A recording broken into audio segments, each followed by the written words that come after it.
একবার গৌতম বুদ্ধ তার কয়েকজন অনুসারীদের নিয়ে ভ্রমণ করছিলেন। পথে এক হ্রদ পড়লে বুদ্ধ তার শিষ্যদের একজনকে বললেন, আমি তৃষ্ণার্ত, আমার জন্য হ্রদ থেকে কিছু পানি আনো। শিষ্য হ্রদে গিয়ে পৌঁছানো মাত্র একটা গরুর গাড়ি হ্রদ অতিক্রম করতে শুরু করে, ফলে পানিতে ঘূর্ণন ওঠে এবং তা কর্দমাক্ত হয়ে যায়। শিষ্য ভাবলো, এই পানি আমি কি করে পান করতে দেব বুদ্ধকে। তাই তিনি ফিরে আসেন আর বুদ্ধকে বলেন, সেখানে পানি খুব ময়লা, এটা পান করার উপযুক্ত নয়। প্রায় আধা ঘন্টা পর বুদ্ধ আবার একই শিষ্যকে যেতে বললেন লেকের দিকে। শিষ্য গিয়ে দেখলেন যে কাদা এখনও জমে গেছে। তিনি ফিরে আসছেন আর একই কথা বুদ্ধকে বললেন।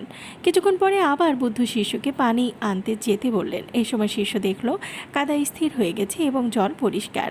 অতঃপর তিনি একটা পাত্রে কিছু পানি সংগ্রহ করে বুদ্ধির জন্য নিয়ে এলেন। বুদ্ধ পানির দিকে তাকিয়ে শিষ্যকে বলল, দেখো, এই জল পরিষ্কার করার জন্য তুমি কি করেছো? কিছুই না, কেবল অপেক্ষা করেছো। আর কাদাগুলি নিচ থেকে স্থির হয়ে নিচে জায়গা মতো ফিরে গেছে এবং তোমার আঁচলায় পরিষ্কার জল এসে গেছে।